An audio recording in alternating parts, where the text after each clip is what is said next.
La santé, elle est au cœur de nos préoccupations et c'est normal, c'est notre capital le plus précieux. Comment l'entretenir, le faire fructifier? En un mot, comment augmenter notre espérance de vie en bonne santé? La réponse dépend en grande partie de nous, de nos habitudes de vie. L'activité physique, l'alimentation, le sommeil, le bien-être mental, tous ces gestes du quotidien sont déterminants pour notre avenir. Encore faut-il les connaître et les appliquer sans contrainte excessive. C'est pour cela que la Fondation Pilège, acteur engagé dans la prévention, a fait appel aux meilleurs experts. Avec la série de podcasts En avant la santé, il vous donne rendez-vous avec un objectif, comprendre pour agir.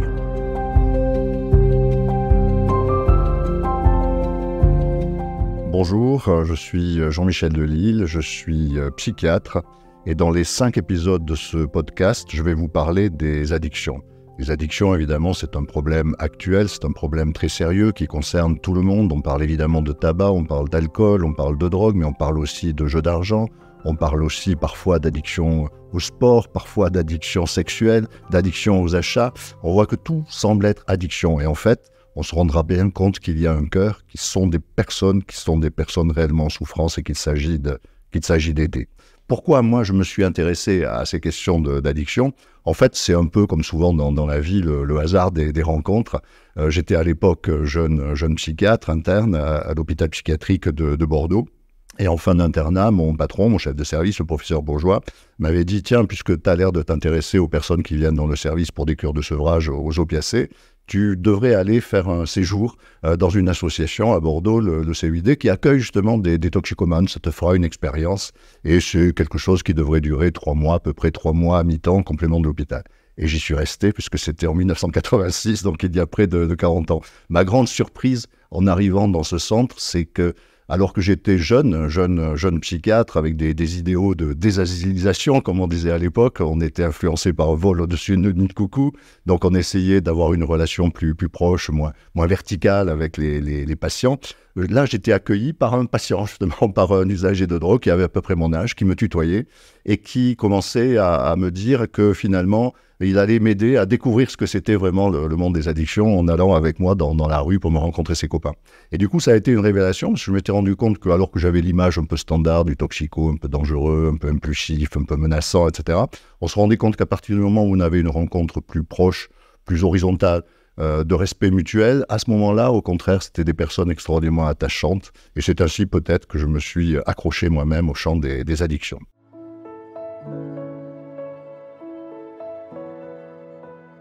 Alors, les addictions, de quoi parle-t-on? C'est ce qu'on appelait autrefois en fait les dépendances, c'est-à-dire à partir du moment où un usage de substance ou un comportement qui était plaisant va commencer à devenir envahissant et on va perdre le contrôle, alors même que l'on commence à avoir des conséquences néfastes de ce qui, au départ, était une recherche de plaisir et d'agrément.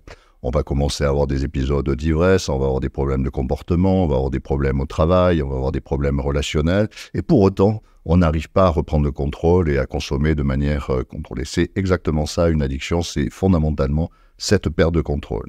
Alors pour autant, quelles sont les situations à risque? Est-ce qu'on peut identifier des moments, des circonstances, des éléments qui vont faire que ce qui jusqu'alors était un usage relativement maîtrisé, souvent un usage social, va basculer vers un problème supplémentaire, va basculer vers une difficulté qui va nous enfermer? Alors pour cela, il est important de se rendre compte que si on en reste au niveau des produits, par exemple, la rencontre avec des produits renforçants, des produits de plaisir, qu'il s'agisse de produits alcoolisés, qu'il s'agisse éventuellement de tabac, parfois de drogue, mais aussi le sucre ou tel comportement, on se rend compte que la rencontre avec des produits va toujours être une rencontre sociale, dans un contexte où en fait on va être initié à l'usage par des proches. Et on se rend par exemple compte que quand on demande à des Français quelle est la première substance alcoolisée qu'ils ont consommée, s'ils s'en souviennent encore, c'est souvent du champagne. Parce qu'ils auront été initiés dans un contexte familial, lors d'une fête en fait familiale, et où tout jeune, on leur a dit « Tiens, c'est l'occasion, tu vas finir cette petite flûte de champagne », ça traduit une forme de reconnaissance et d'intégration. Mais de la même manière, de manière un peu différée, c'est souvent dans un contexte social, avec souvent d'autres jeunes, qu'on va rencontrer le tabac, qu'on va rencontrer, le cas échéant, le cannabis. Si bien qu'à ce moment-là, finalement, ce qui va être facilitant, c'est que ce n'est pas tellement une démarche individuelle. En fait, c'est une remarche qui va être sollicitée en fait, par un environnement, et un environnement dans lequel on se sent bien, un environnement amical, un environnement familial. Et du coup, l'usage de la substance va être, d'une certaine manière, assimilable à un rituel un peu d'intégration. C'est-à-dire pour vraiment faire partie du groupe, pour en être partie prenante de ce groupe-là, le fait de consommer la substance va être un élément de reconnaissance collective. Alors ça, c'est une porte d'entrée qui est tout à fait commune, qui est tout à fait banale, et qui fait que finalement, on va avoir tendance à avoir une représentation des usages comme étant une norme. Soit une norme sociale générale, comme était autrefois l'alcool dans notre pays, soit en tout cas une norme de groupe. Et on voit bien de ce fait pourquoi ce sont des jeunes. Si on essaye de voir quelles sont des situations à risque, le fait d'être jeune est une situation à risque parce que c'est le moment, quand on est ado, où on a le plus besoin finalement du regard des autres, de la reconnaissance des autres, de faire partie du groupe, où on a vraiment besoin d'être adossé et intégré à une collectivité de jeunes. Auquel cas, la prise de produit, évidemment, va tout à fait avoir un rôle essentiel et majeur dans ce cadre-là. Et il suffit d'ailleurs de se remémorer, pour ceux qui sont fumeurs, les premiers contacts avec le tabac, généralement, n'étaient pas agréables, en fait. Ça fait tousser, ça arrache un peu la gorge, c'est pas les effets renforçants de plaisir qui vont l'emporter. Ce qui est déterminant à ce moment-là, c'est la recherche de reconnaissance, en fait, par le groupe. Et ça, c'est vraiment un élément à identifier, puisque parmi les signes d'alerte, c'est quand on va commencer, par exemple, à consommer en dehors d'un contexte social, y compris un contexte social un peu marginal, de fête de jeunes, mais on va commencer à utiliser des produits en solo, en fait, par soi-même, le soir, en sortant du travail, ou après une fête, ou après un moment difficile. Et ce qui va être très, très important sur des situations de vulnérabilité, c'est d'arriver à repérer quels sont les déclencheurs du besoin de consommer. Et schématiquement, il y a deux styles de déclencheurs qui peuvent être rencontrés. Le premier, c'est un contexte social facilitant. On l'a dit évidemment pour les jeunes, mais ça peut être un contexte de travail où il est bien vu dans son groupe d'aller partager un after-work avec une pinte en sortant du boulot le soir, et où il va y avoir une espèce de pression collective, en fait, de pression à la consommation.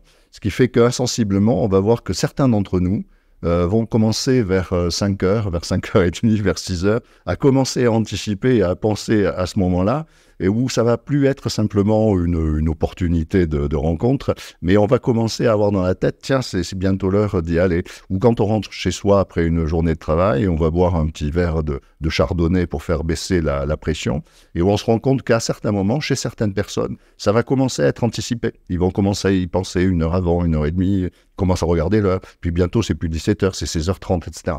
Donc essayez de voir quels sont les moments finalement et les contextes dans lesquels on va être plus titillé et on va plus penser aux produits. Un autre élément à prendre en compte chez certaines personnes, c'est des déclencheurs alors plus émotionnels.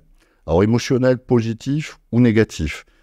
Souvent, des personnes vont pouvoir dire, tiens, c'est au moment où ça s'est très bien passé, j'ai fait un bel exposé, une belle présentation à mon boulot, j'ai eu des félicitations du patron, j'avais un truc là qui me stressait, puis finalement ça s'est bien passé, je suis rentré chez moi, j'ai bu un verre ou j'ai fait des achats, j'ai acheté des trucs pour me... Alors on voit que là, c'était le débordement émotionnel positif qui, à ce moment-là, a déclenché l'envie de consommer. À l'inverse, ça peut être plus communément d'ailleurs, des réactions émotionnelles négatives. On s'est engueulé, on a eu des difficultés avec son copain, sa copine, on a eu un problème avec un cadre qui vous est tombé dessus et qui a été un petit peu humiliant. Et notamment chez les femmes, on va se rendre compte que c'est souvent ce type de réactions émotionnelles très, très négatives qui vont pouvoir déclencher le besoin ou l'envie de consommer. Alors pourquoi est-ce important ? C'est parce que un des facteurs de risque majeurs pour basculer d'un usage, même d'un usage excessif, vers l'addiction, c'est quand la prise de produit n'a plus simplement pour objet de se sentir mieux ou de passer un moment agréable, mais a pour objet finalement fondamental d'avoir un effet d'autorégulation et d'apaisement d'un état de stress ou de tension intérieure. C'est à partir du moment où, pour certaines personnes, plus que pour d'autres, la consommation va avoir cet effet d'automédication d'une certaine manière, que le risque de basculer vers l'addiction est plus important. Pour une raison relativement simple, c'est que pour peu que le problème de stress soit chronique, c'est-à-dire qu'il ne s'agisse pas d'un après-midi qui a été un peu difficile, mais où c'est tous les jours, où les conditions de travail sont vraiment éprouvantes, on a un boulot, on n'est pas reconnu, on y va, la boule au ventre, on sait que ça va mal se passer, qu'on va être tout le temps sous pression, mais c'est comme ça tous les jours et on n'a pas vraiment de solution, on n'a pas vraiment de plan B. Ou parce que vous êtes confronté à une situation familiale absolument inextricable, avec un conflit douloureux mais qui s'inscrit, ou parce que vous avez eu un passé où vous avez eu des événements traumatiques, vous avez été maltraité ou négligé, et à ce moment-là, vous développez une vie vraiment organisée autour du stress. La chronicité de cet état de tension va faire que la recherche de produits va avoir un effet sur le moment plutôt apaisant, mais comme votre problème, il est là tous les jours, vous risquez consommer tous les jours. Et donc, en dehors, justement, des contextes sociaux plus ou moins encadrés qui étaient ceux de la découverte des produits. Et de la même façon que parfois on prend des médicaments quotidiennement, un certain nombre de personnes vont avoir tendance à s'auto-administrer ces produits-là, plus pour des effets de régulation. Et là, le piège se referme. Parce que le problème de ces produits d'addiction ou de ces comportements d'addiction, c'est que certes, ils stimulent les circuits de récompense, donc ils déclenchent une certaine forme d'agrément, mais à partir du moment où la stimulation n'est plus ponctuelle, épisodique, mais où elle devient régulière, intense, à ce moment-là, il va y avoir des neuroadaptations au niveau cérébral qui vont faire que petit à petit, vous allez avoir de moins en moins d'effets positifs d'apaisement, mais par contre, vous allez devenir dépendant et vous allez avoir des effets de plus en plus négatifs entre les moments de consommation. C'est-à-dire vous allez être de plus en plus en état de sevrage, de tension, etc. Et donc petit à petit, vous allez consommer le produit non plus pour apaiser comme au début, mais parce que vous avez besoin d'en consommer pour diminuer en fait les effets de sevrage. Et là, les éléments évidemment se referment complètement. Donc parmi les éléments de repérage, il y a évidemment des éléments liés à l'augmentation de la fréquence des usages, à l'augmentation des niveaux d'usage. On commence à boire tous les jours, on boit de plus en plus, on commence à anticiper. Bon, ça, c'est des signes d'alerte un peu objectifs. Mais l'autre élément vraiment auquel il faut réfléchir, à ce moment-là, c'est essayer de repérer quels sont les moments, les facteurs, les événements qui vont nous pousser plus qu'à d'autres moments, en fait, à avoir envie et besoin de consommer. Et c'est là où vraiment il faut identifier ces contextes sociaux ou ces éléments de vulnérabilité liés au stress qui sont des éléments tout à fait décisifs. Un autre élément à signaler dans le développement actuel de certaines pratiques addictives, c'est que le marché de l'offre, évidemment, s'adapte.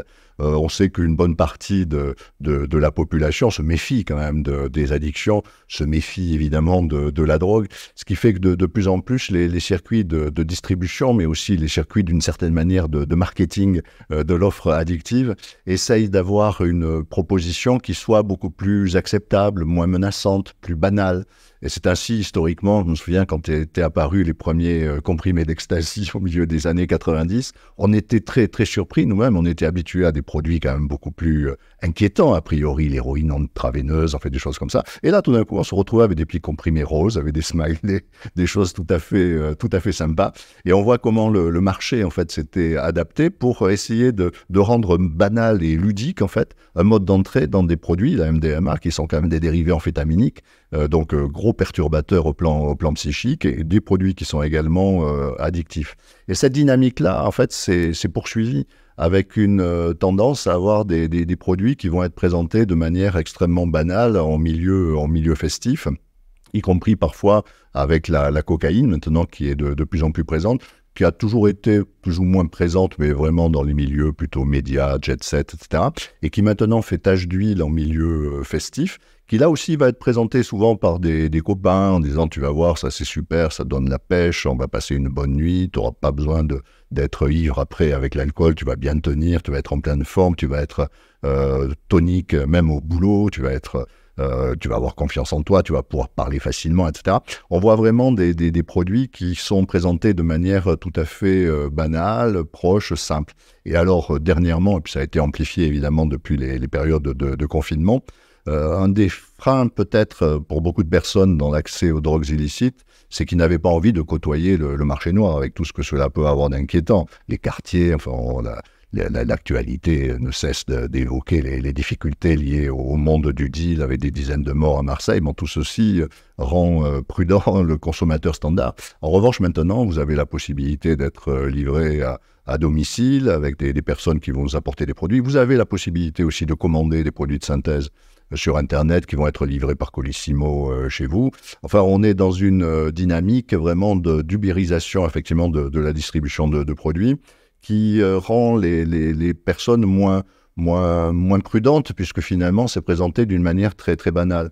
On peut voir aussi, d'ailleurs, quelque chose de comparable sur un autre produit d'addiction, qui est le sucre, où on se rend compte que tout le monde sait plus ou moins que le sucre, c'est en grande quantité, en tout cas, c'est problématique, mais il y a des sucres ajoutés, des sucres cachés dans énormément de produits alimentaires, justement pour vous accrocher. C'est quelque chose à quoi on assiste aussi dans le domaine des jeux d'argent, qui sont un comportement addictif, où depuis la libéralisation des jeux en ligne, on a vu la promotion par certains opérateurs d'une offre de jeux avec des paris sportifs, des choses comme ça, qui a permis de cibler une population juvénile très vulnérable, donc qui jusqu'alors était assez éloignée du monde des jeux, et dont on voit maintenant là, qu'il y a des potentiels d'accrochage qui sont extrêmement rapides. Donc il faut être très vigilant sur le fait que c'est un monde d'interaction où évidemment nous, du côté de l'aide aux personnes concernées, il faut que nous fassions progresser nos propres stratégies d'intervention, mais il ne faut pas perdre de vue qu'en face, l'offre de produits d'addiction s'adapte aussi avec des stratégies également très élaborées qu'il s'agit d'observer et de combattre.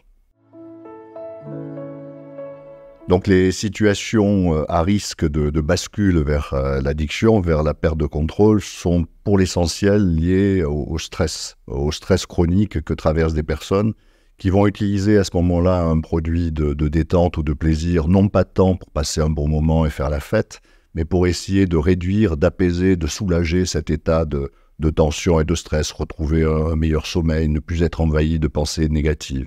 Alors ensuite, tout dépend des origines de ce stress chronique. S'il s'agit de quelque chose d'épisodique lié à un événement douloureux, une perte d'emploi, le chômage, lié à une rupture conjugale, enfin un moment pénible, on se rend compte que quelqu'un, par exemple, qui était buveur excessif, aura peut-être tendance dans cette période-là, pour essayer de faire baisser la pression, de retrouver un peu le sommeil, d'être moins envahi d'idées noires, de consommer plus que d'habitude. Il risquera peut-être perdre le contrôle à ce moment-là. Mais pour peu que cet événement arrive à être dépassé, qu'il arrive à retrouver un contexte de vie plus apaisé, dans bien des cas, on se rendra compte que la personne arrive, souvent avec l'aide de professionnels, parfois tout seul, arrive à reprendre le contrôle et à entrer en rémission par rapport à son addiction. En revanche, dans certaines situations, ce stress chronique est beaucoup plus inscrit dans la durée, dans la longue durée. Il est moins lié à un événement particulier dans sa vie du moment, mais il peut être lié à des troubles psychiatriques, comme le trouble bipolaire par exemple, mais il peut être aussi lié à une histoire de vie plus douloureuse, notamment des événements de rupture, de séparation, parfois d'abus, souvent de maltraitance pendant l'enfance. Et on se rend compte que ce type de traumatisme répété pendant la petite enfance va faire que les enfants qui ont connu cette trajectoire vont avoir vie entière en fait une surstimulation des circuits du stress. Ils vont devenir extrêmement hyper-réactifs, très défensifs, avec une accélération en permanence de leur rythme de défense, de leur rythme cardiaque, ce qui fait que ces personnes-là, à la moindre contrariété, à la moindre difficulté, risquent d'avoir un débordement émotionnel. Donc ce sont évidemment des personnes qui sont très à risque d'abuser très régulièrement de substances de sédation qui vont venir les apaiser, mais hélas, c'est évidemment une mauvaise solution puisque la surstimulation chronique des circuits de la récompense, donc des circuits de l'addiction, vont entraîner des mécanismes adaptatifs au niveau neuronal qui vont faire que l'effet d'apaisement va être de plus en plus réduit du fait de la tolérance, et qu'en revanche, les moments de stress liés au sevrage entre les consommations, entre les prises, vont devenir de plus en plus envahissants, ce qui fait que les personnes vont évoluer vers des consommations qui sont plus de l'ordre du besoin, en fait, que de la recherche de plaisir. Et donc, en matière d'accompagnement, on le verra ultérieurement, ce qui est important vraiment, c'est de pas simplement s'intéresser à la dimension dépendance, addictologique, mais essayer de bien identifier ces facteurs de vulnérabilité, de telle façon qu'on puisse les prendre en compte au plan psychologique ou au plan social. Or, un point évidemment de repérage absolument élémentaire, encore une fois, mais ça ça rejoint ce qui vient d'être dit. C'est à partir du moment où, alors qu'initialement on consommait plutôt en groupe et en contexte, on va commencer à y penser, on va commencer à boire seul le soir ou de manière un peu clandestine, parce qu'on se rend compte que c'est pas tout à fait orthodoxe, où on subodore qu'on est peut-être en train de perdre le contact, qu'on est en train de perdre le contrôle. Et à ce moment-là, vraiment, c'est des moments absolument clés, parce qu'on se rend compte que justement la bascule vers l'addiction est quand même quelque chose d'extrêmement stigmatisé.